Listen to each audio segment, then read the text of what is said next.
Hey, my friends. So, I am probably gonna, well, not probably, I'm about to tell you that the primary reason I'm making this video is because I'm a little bit bored. I think I've done this once or twice in the past, but it's been, it's my favorite time of year. It is October, and it has been gray and rainy and just impossible to be outside since it started, which really kind of sucks.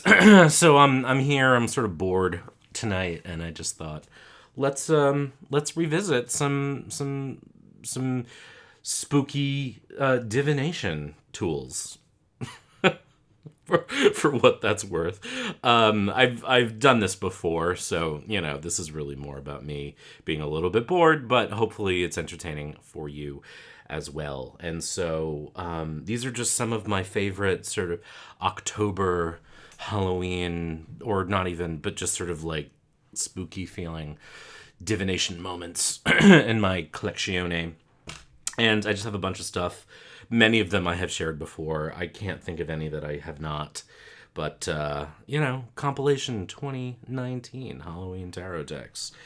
And others. So the first thing, I don't think I've showed this before. I'm going to show it on Instagram. But I got this on Etsy. And it's a pendulum board, which I find very cool.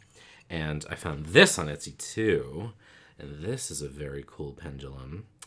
And both together are serving me some sort of like old-fashioned, spooky, tea party realness.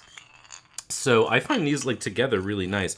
I have another pendulum. I don't use them much, but I have found it to be an effective thing, which is interesting, right? Like, who knew?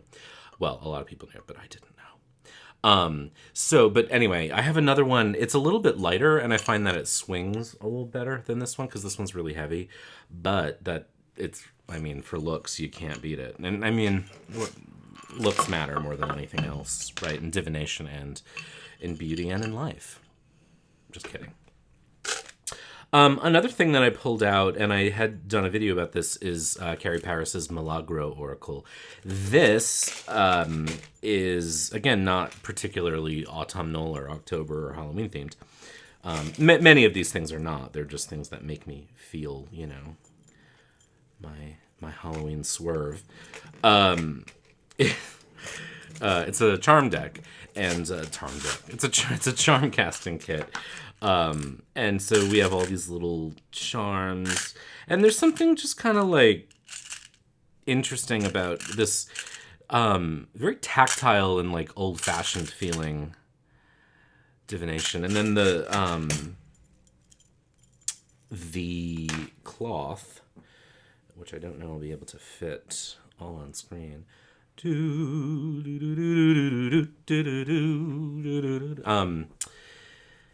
Bolero, anyone?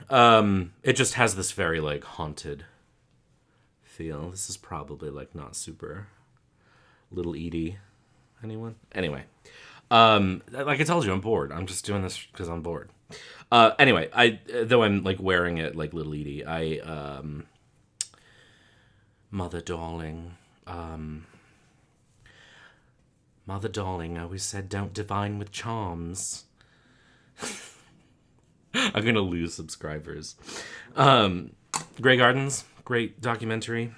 It's the Milagros Oracle. We're already in trouble. What's next? So I have. I'm not even really talking much about these. I'm just being totally silly. The Marble Fawn, the Libra Man. I did not. They should make a Grey Gardens tarot. They shouldn't, because there's not really much to make. All right, let's get this out of the way. This is like I get slap happy. I'm not good at being bored. I should be writing, and I'm just too antsy to do that. Because I can't go outside and play in the autumn weather because it's gross out. Oh, God. If you have not seen Grey Gardens, it is a classic documentary, and I highly recommend it. So I have a little Patrick Valenza moment. Now, I don't use this much, and I stopped getting the expansions after a while, but this is the Mildred Payne, and this is the original set. I really, really had hoped that he was going to do like a card size one, and he promised that he would not do one. But I keep holding out hope that he does, because he does occasionally surprise us. This is fun. I actually forgot about it, to be honest. And I stopped buying the expansion packs just because I wasn't using it. But it's cool. I actually think that it's totally like up my alley in terms of its like spooky, creepy moment. And as a mini deck, it actually, it serves a thing. It serves a purpose. You could do a quite large spread with it. And so this is the original set. And then he did do, Fetus cracks me up. But it does read. I found that it actually worked pretty well, even though I don't really use it that much. It's funny, isn't it, with oracles? I mean, I have a bunch. And I read, in my shop, principally what people order from me, actually, more than anything else, is Sybilla readings, because I don't know that there are many people who do them. This is I think the first expansion that came in this fun red envelope. And he's so good at packaging and, like, mythologizing his wares. For what it's worth. So these were the expansion. And then I think the shovel wasn't initially part of that. And then there was like there's a card that came. I honestly can't remember. I was sort of like following it for a while, and I just fell out of touch with it. But I did enjoy the marketing of this whole thing. And I got his Oracle deck, which I have a video on. I don't have it anymore. I actually traded it, because though I thought the art was really great, I knew I wasn't going to use it, and someone really did. And they offered to trade it with me for the Czech version of the Shadowscapes, which I did want and did not want to spend money on. This was the note that came with it. I mean, just a super fun, like, it was theater. It was like an act of theater. And as a playwright, of course, that excites me. And it made me, really, just really want to, like, find out what was going to come next. And so also in that vein is his Trionfi della Luna. This, I believe, is this is the Italian one. I wish I had held out for the French one. And there are many editions of this. I think it's still around in some form or another. This is, I don't have his main tarot deck. I can't even remember the name of it right now. The one with all the moons. Dark of the Moon? Moon Dark? Something like that. I'm not, I'm getting old. But this is like a very, like, creepy, crawly, fun. I haven't worked with this in a few years, and now that it's out, I should probably pair it with my deck, which I have talked about many times, and I'm obviously going to talk about again. But I love this one, and I don't know what it is about it that I like this and I don't like his other deck. But it charms me, and its weirdness. And there aren't a lot of Marseille style. Well, I say that, but I have several that I'm going to show you that actually do have some, like, spookiness to them. So I have not used this in a while. I used it a lot that first year I got it. The Lovers. So fucked up. I love it. I love it so much. I'm so slap happy. I slept fine. In fact, I slept most of today because there was nothing else to fucking do. Other than write, which I should have done and did not. And there's like I discovered there's like a new agey shop nearby that I hadn't heard about that I walked by the other day, and I was going to go to that, and it was raining and I couldn't find a parking space. And it's right in the middle of the Brown University campus, and I was like, oh my God, it's raining. And those moods where you're so bored, like nothing is going to make you feel entertained. I'm going to have, I guarantee, a very restless night where I'm going to try to watch TV or write and just not be able to sit still. So that was Patrick Valenza. who has many spooky things going on in his decks, and I think that they are very good. Although, again, I do not have the... Why can't I remember the name of that fucking deck? I'm going to look it up. It drives me nuts that I cannot remember certain things. Like, oh, Kelly's having a live chat. It's funny, I thought about doing a live chat, but I find them very difficult to manage, so I'm doing this instead. Let's see. Amazon. Patrick. Valenza. People love that deck. And why shouldn't they? I just don't. Deviant Moon. I should have known the word deviant was in there.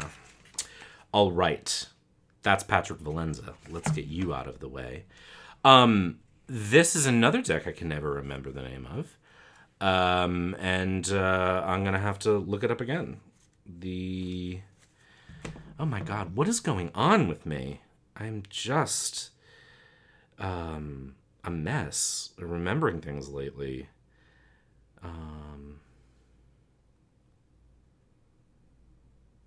Let's look.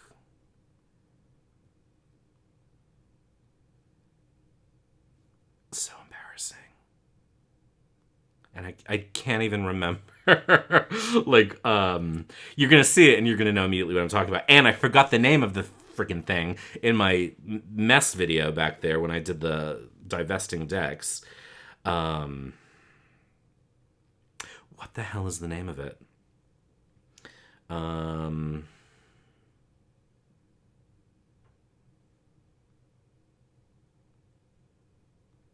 Ravens... And I didn't even look at it because I couldn't remember. And as soon as I remembered the word, I was looking for Phoenix, the Raven's Prophecy Tarot. Jesus, I am losing it. I don't use this deck much, but I've always really liked it. It's just not one I reach for. And I know it's not a Halloween deck, but like if you're going to serve me some black and orange, then I'm going to serve you some feeling of Halloween right back at you. So take that, artists. But it's not just the black and orange. It's like this sort of like these suits of flames and these lamps. There's just something so autumnal about it. And I love the art. I love that it is what appears to be, I don't know if it is, charcoal colored pastels, which on the black background is so beautiful. Like I think this artistically is one of my favorite all-time decks. And, it just, I mean, the back even feels like Halloween. I mean, come on. I've talked about this before. When you trim this deck, if you don't cut into the image, then you end up having some weird borders. And so I just took a Sharpie and I like messily covered over that, sort of like a nest. And it's messy, but I don't really care. It actually looks worse on the video because the lighting is so strong, but it's not that bad. But and other people have just cut the image, and you really don't lose that much. I think that's what Kelly did. I mean, look, it's totes spooky. Like, look at that. Look at that Nine of Swords. Also, just a really creative, so creative, iteration tarot. Like it just is unlike anything else. This is also unusually thick cardstock for Llewellyn. Now I don't know if that's just the printing that I have, but look at that. Look, come on. How could this not be a Halloween deck? Five of Cups. Anyway, I've showed these all before, so I probably shouldn't like belabor the point. And by now everyone's probably turned off when I started doing my little Edie impression. It's the best costume for the day, mother darling. Staunch. They didn't know they were dealing with a staunch woman. All right. This is a deck I thought I was really going to like, and it turns out I actually really don't. Go figure. This is Madame Endora's Fortune Cards. Now, everyone loves this deck, and I thought I was going to really like it too.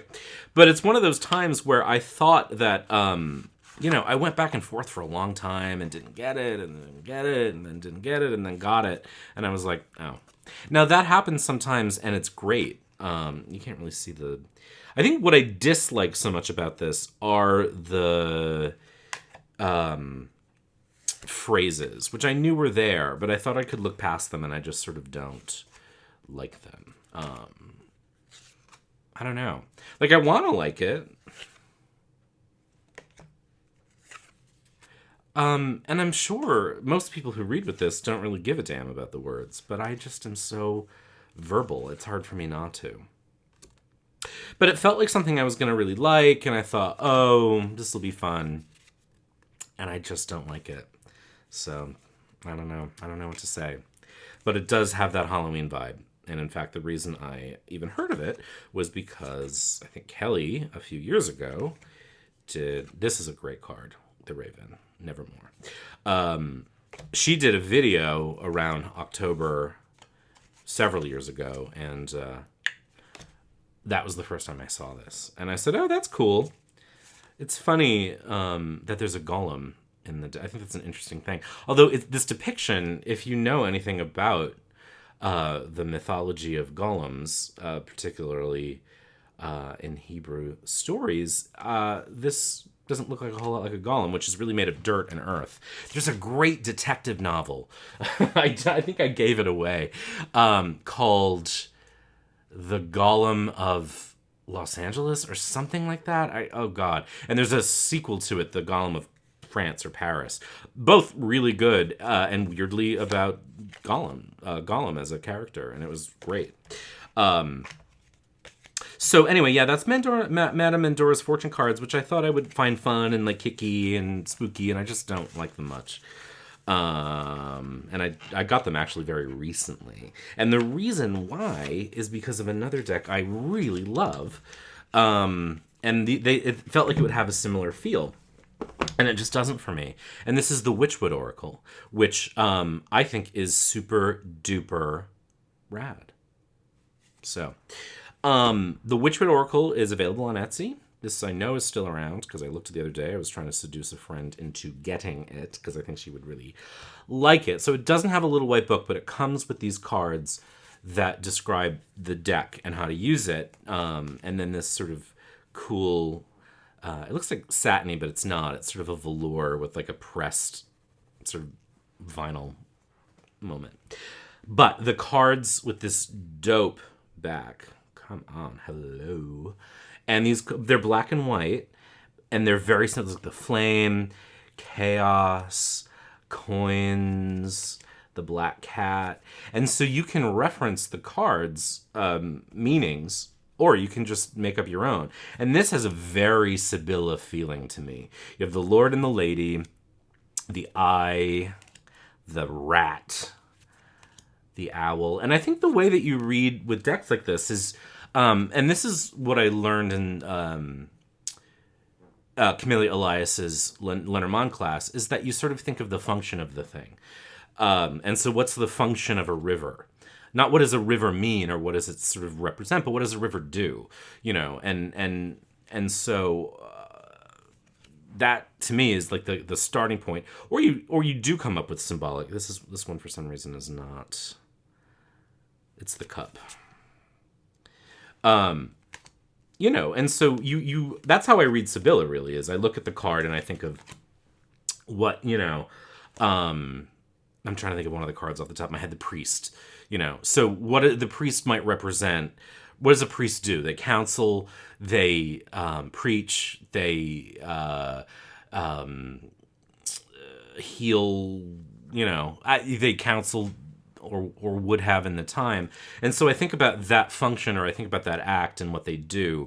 And so if the priest shows up in a reading, it might represent religion, it might represent counseling, or it might represent speechifying, you know, certainly in context with other cards. So like if the key comes up, what does a key do? It unlocks things or locks things. It provides access. Here's the witch, totally purple. Why are you being so cranky tonight, webcam? I do have an unusual lighting deal going on, and because all the lighting is over there where I read, so that those videos look good, but I don't spend a whole lot of time lighting this mess. The dagger. Anyway, I love this. Super cool. And it does read a lot like a Sybilla deck. So, you know, if the question were something like, you know, what's this date gonna be like? It's a first date this person wants to know. And, oh my god, I'm already at 20 minutes. So we just pull 3 cards. And those 3 happen to be the snake, the feather, and the river. And so I would sort of look at these things. First of all, we have the feather and the river. The snake and the river, which are both very slithery and both very smooth. And they're fast. So it goes pretty fast. And it's kind of light. It's not a very heavy date. So it's probably not a long-term thing. But it is going to be kind of quick. With the snake, it's hard not to think of sex. For various reasons. And so it probably feels like it's going to be like a one-night stand, maybe. Fast-moving. Feather, not very long-lasting. So, I just love kind of like a quick fortune-telling reading like that. It's why I like Sybilla. In fact, if someone were to request a Sybilla reading from me, I might actually exchange this deck for that, because I read it the same way. There's less cards, I think, in this one. Yeah, there has to be. There's like a whole 52 in the Sybilla deck. This has less than that. I don't remember off the top of my head how many it has. 32. So much more like a Lenormand, but I find it just is not mired in stuff for me like Lenormand is, and I have a hard time with Lenormand.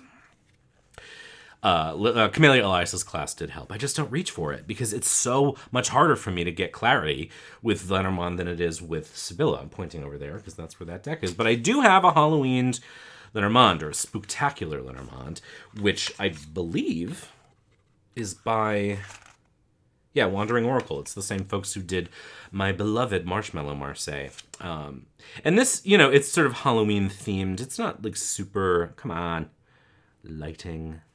I've showed this before. There's this ship. It's not like the most Halloween, but I do find it sort of delightful.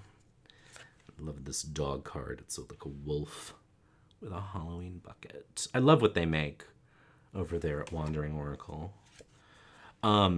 This I think is the fish. That's I think there's 2 of each, the woman and the man. No, that was the stars. So this is one of those that, like, the thing about it is it's not immediately clear which card you're looking at. This is one of the women cards. Come on. It's hard because they're so light. They're this off-white color. And then the bear card is adorable. Can we just, for a hot second? He's carving a pumpkin! The Headless Horseman is the rider. Perfect. This is one of the men cards. Ooh, I just got really hungry. Not because of the man card. Although. That was a joke. Here's the other woman card. Come on! Stop being a jerk. This very John Malkovich Dracula moment.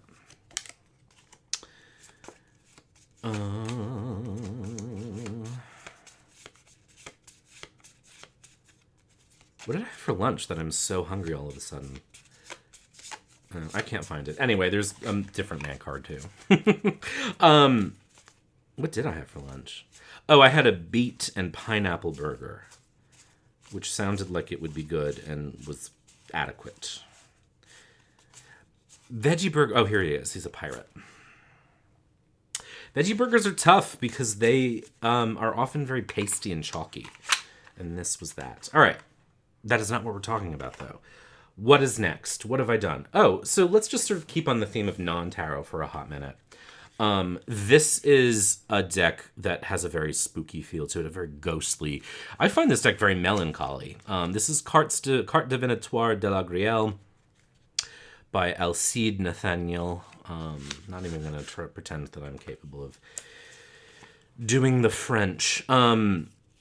So Christine from Christine and Celeste had showed this deck and actually offered me a copy at one point, and I said no, and then it immediately regretted it. So I bought it, and I had to go to Amazon France to get it. look how spooky and ghostly this is, though. And when I've done readings with it, it has a very negative, very melancholy vibe to it, I have to tell you. It's, other people have said the opposite. They really like reading with it. I don't read with it much because I find it very melancholy and very sad.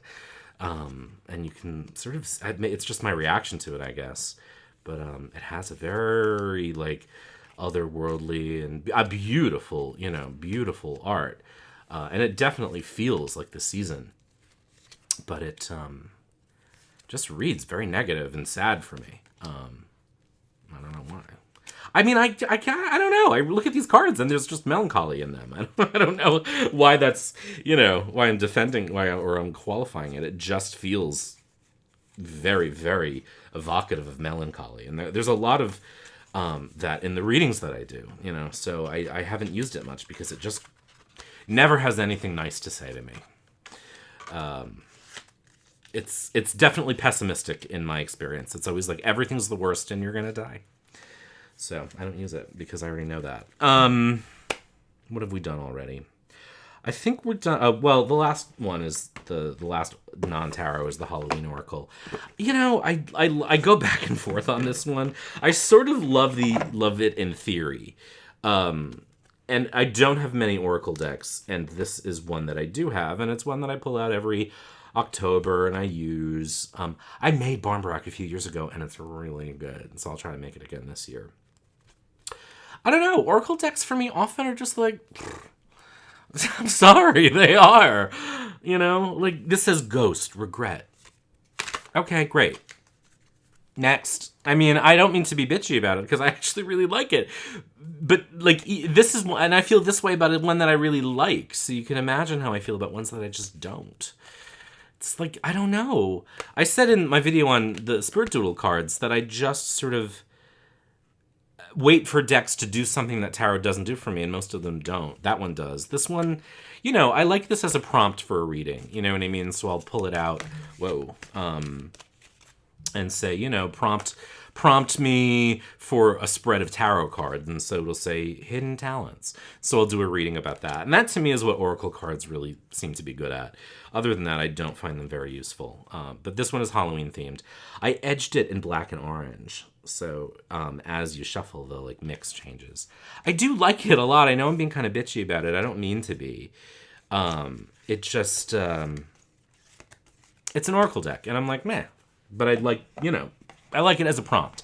And the Oracle decks that I have had that are like this, that I use, serve that purpose for me. So this is one. There's the Druid Plant and Animal Oracle decks I really like a lot. And those have a similar thing where like there's actually no keywords on those. I wish there were. But I wrote the keywords from the guidebook on it, and I'll use that as a prompt for a reading.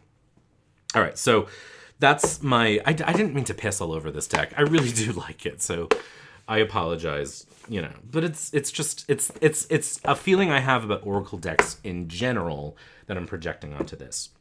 So, tarot. Let's get back to those.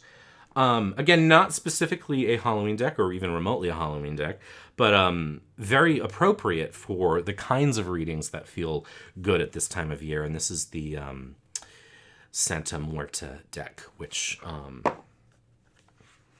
brilliantly achieved, I have to say. A strange and unusual deck. One I was not anticipating, but or one I was anticipating getting. And when I saw the art, I thought like, oh, the art is really cool. This artist is insanely talented. But it wasn't a deck that I was reaching for. And then Kelly did her walkthrough, and I was like, there's interesting stuff happening here, particularly with the pips, with the suits. They just work. And so I don't use this much. I tend not to use it for other people, principally because I don't want to put them off if they don't know, the stuff. This is so Escher and cool. But, for Instagram posts or whatever, and it just reads really, really well. And that, you can read with any deck. Some decks want to sort of talk more than others. This one likes to talk a bit more. I don't love that there's guns in it, but I mean, there is something associated with the Santa Muerta and gang violence, and they exist. I mean, that's the thing too about decks is like, you know, whether it's the Hierophant or the Emperor or guns in this deck, like, these things are real and they have an impact on our lives. And so to revise them out or to not have them, I think is a mistake for me. Because they're there, you know. We may not like the energy of the Emperor for various reasons, but even if we look at him entirely in a negative way, that energy exists in the world. We're impacted by patriarchy. We're impacted by you know, leaders and whatever. And so it's something that belongs in tarot because, you know, it's like the core cards. A lot of folks don't love that they represent royalty, but it's an easy metaphor for hierarchy. And whether we like it or not, hierarchy exists. So it's important to have it in the cards. This is Le Tarot de Marseille par Polka, which I have talked about many times. And I don't remember how I found out about this one. This is one where I actually can take the blame for getting other people on board. I have no idea where I initially saw this, so if it was your video, I apologize. But I know that when I did a walkthrough of it, people started blaming me for their getting it. Those are the backs. Can you see that? The little skulls with intestines. It's a very intestinal deck, as I've called it before. Love it. So weird. So strange, so fucked up in such a delicious way. Delicious is probably a weird word to use for this card or this deck, but I love the art style first of all, and then just the weirdness of it is super cool. So that I have a whole walkthrough of most of these, so I won't belabor the point because we're already 30 minutes in. So love this a lot. And next is another deck I wasn't anticipating. This I actually bought on Halloween several years ago. This is the Bohemian Gothic Tarot. I do not, as I have said before, and then rescinded it many times because I am nothing if not mercurial. I generally don't like digital collage or collage generally. And so I was sort of not feeling this one for a while. But then I saw people using it and I was like, I kind of want it. I also kind of really wanted a Baba Studios deck. And I really, really love it. And this, of course, led me to getting the Victorian Romantic, another deck I wasn't really interested in getting, which I also really like. I like them together, too. It's so creepy in a good way. I just find it super delicious. So, again, there's walkthroughs of all of these out there. If I didn't do them, you can find them. I love the way this shuffles. I love the back. Yummy. So, it's so weird. I just love how weird it is. I'm so messy. This is another deck that I love and don't use much, mostly because of its size. This, I think, was supposed to come back into print or is coming back into print. Someone on Instagram posted like a ridiculous amount for this. Not that they were selling it, but that they'd seen a copy of it. This is Tarot Noir. It is another Marseille-style deck. Again, not spooky in any, or intended to be, I think. Just artistically very strange and cool. It's huge. So hard to shuffle, but I like it so much. And that's one reason why I don't use it, is because it is so large. But it just has a very, like, dark, obviously noir Marseille quality to it. Oh, this one's in order. I love the people are so weird in it, and just like this very lumpy, quality to them. Come on, so good. So I just adore it. And I haven't pulled this down off the shelf in a while. Mostly because of its size, and I don't have a lot of space. Love this Hermit so much. But it's such a good one. So, but I don't know. I don't know about getting this one. It either did come back into print or is coming back into print. But I have no idea one way or the other about it. All right, so then, again, not a Halloween one, but one of my favorite seasonal decks, Tarot, the Vampire Tarot by Robert M. Place. I just heard that they're bringing the Buddha Tarot back into print, Schiffer. this needs to come back into print too. Mostly because I want a backup copy, but also because it's really good. I think it's a little also more accessible than the Buddha Tarot, which I love and do have and think is amazing. The book, this is one with Robert and Place theme decks, like this one and the Buddha Tarot, you need the guide. You just need the guidebook to understand the full genius of what's at play here. This is an incredible deck. It is amazing artwork. It is like just in awe of it. It is so. I love his art style. The courts are all people associated. I think they're all real people. Well, there's a couple characters, but that are associated with Dracula. It's called the Vampire Tarot. It really is very much a Dracula tarot. And the reason why you want the guidebook, for example, is Mina as the High Priestess to me did not immediately make sense. But when you read the guidebook, it does. And I just love this deck so much. So I really hope that Schiffer picks this one up too, because we just need it in the world. And people are making a lot of money off this deck on eBay. Like, Robert M. Place should be getting that money, so it should come back into print. Love it. Love this deck. I've seen it trimmed and edged and, like, the corners rounded. I feel like this deck needs corners. Like, it needs sharp corners. It's just, it bites you, It's just appropriate. All right, I'm going to pause this because I'm really, really hungry. So I'm going to go start the oven for dinner, and then we'll come back and do the rest. All right, I am back. And the oven is on, and nothing fancy is having for dinner tonight. I wanted to cook, but I couldn't figure out a protein that I wanted to invest in. So it's going to be chicken nuggets. But they're good ones. They're Bell & Evans. They're incredible. So yeah, I just to sort of go back to the Vampire Tower for a hot second. The nice thing about Robert M. Place is that he's an artist and a writer, and he's a genius. And this book really explains his theories well, but he also does something great, which is you learn so much about the history of tarot and why things got the way they were, and then the choices that he made. He's so intentional about everything. It's so good. I also love in this deck, and actually in the Buddha Tarot, that the pips are these sort of like Rider-Waite-Smith pippish hybrids, where you've got sort of a scene that may or may not provide divinatory information to you, but also just has like sort of a pippish arrangement to it. I just love smart people, and I love these cards. So I really, really wish that Schiffer would pick this one up too, because I know it would sell really well. The Buddha Tarot is incredible. Robert M. Place's decks are incredible, so the Buddha Tarot is really a unique thing too. Also brilliant, and another one you really need the guidebook for. All right. We are winding down. There's actually not that much left to talk about, if anyone has stayed with me this far. Really, there's just two. Kipling West, Halloween Tarot. Adorable. This was love at first sight for me. I have used this and loved it.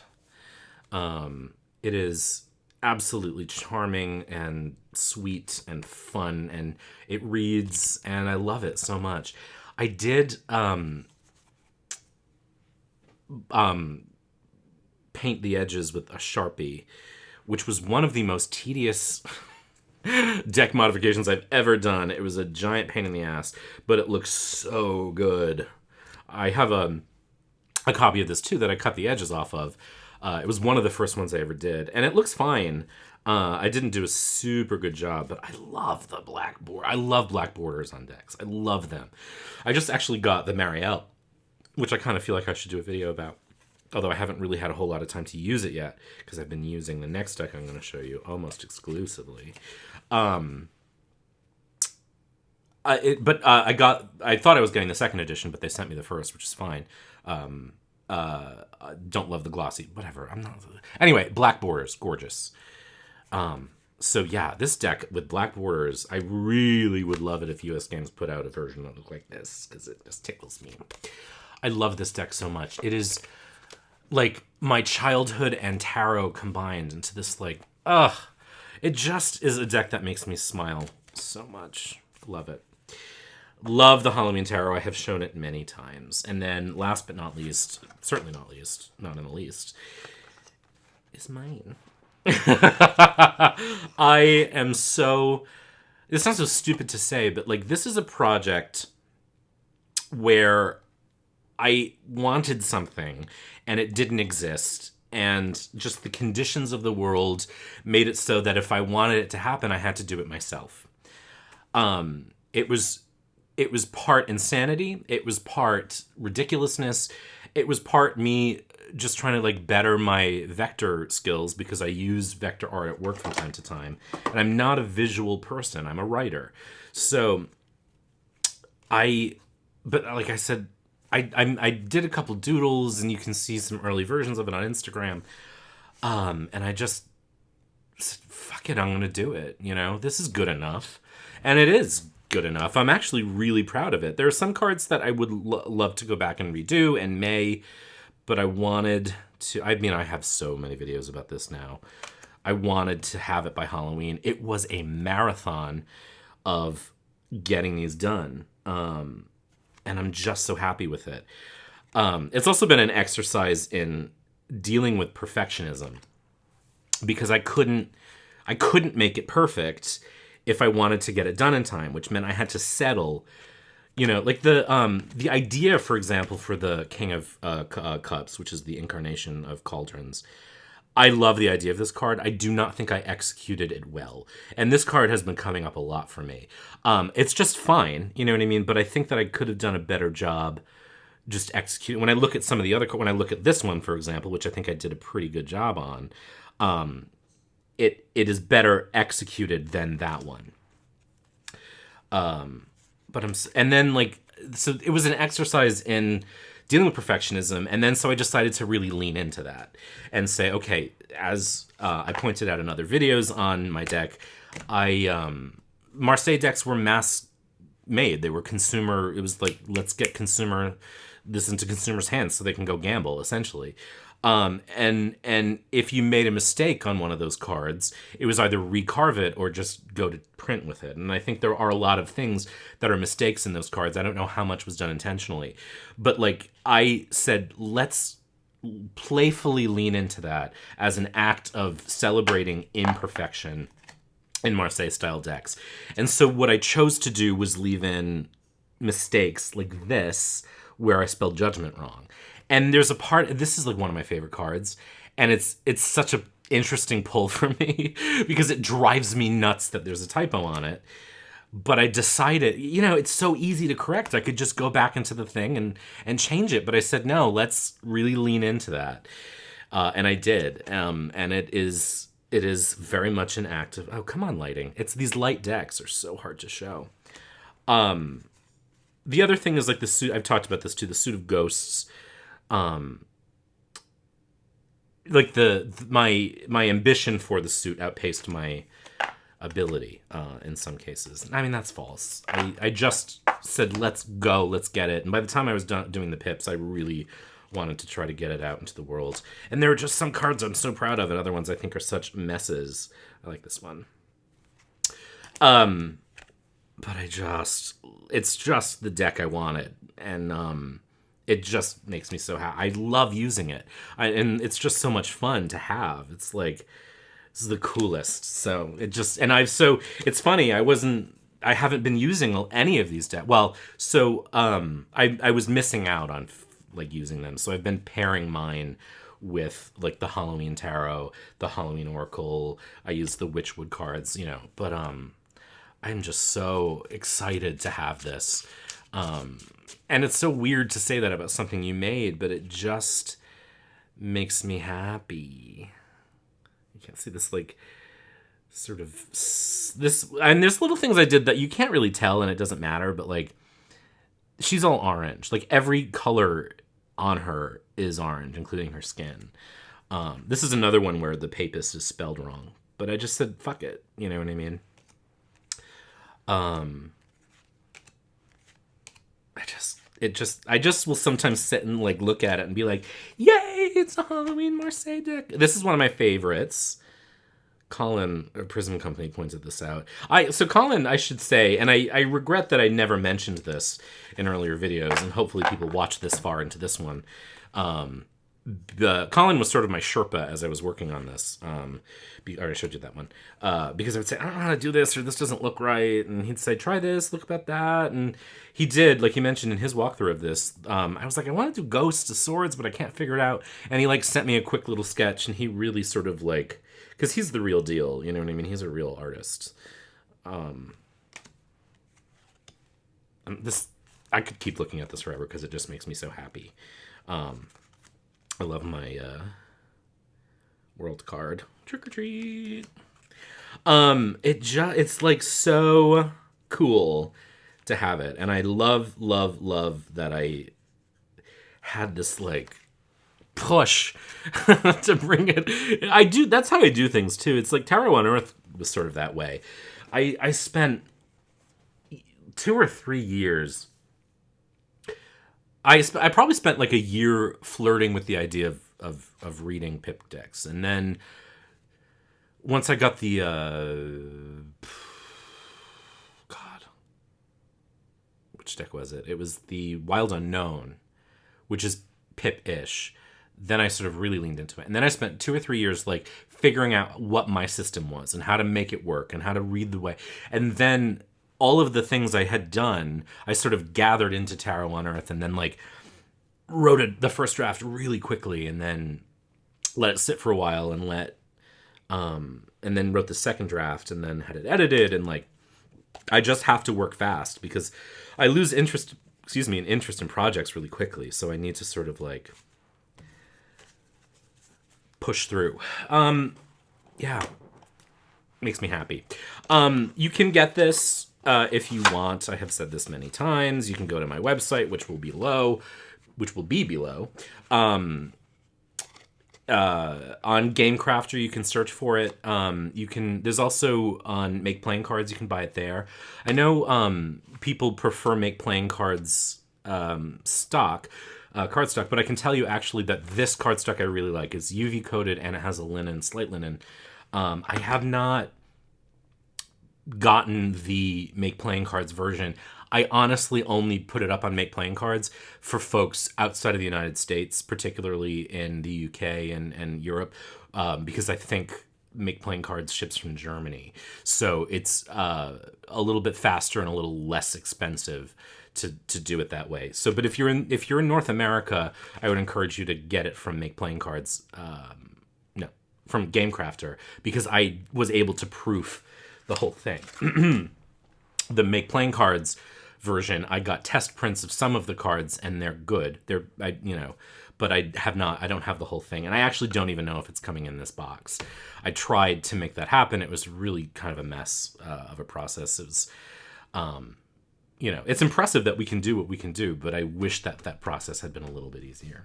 Anyway, that's it. Happy Halloween. I hope this was fun. If you stuck with me this long, I'm going to go eat some chicken nuggets, y'all, because it's time. Be good.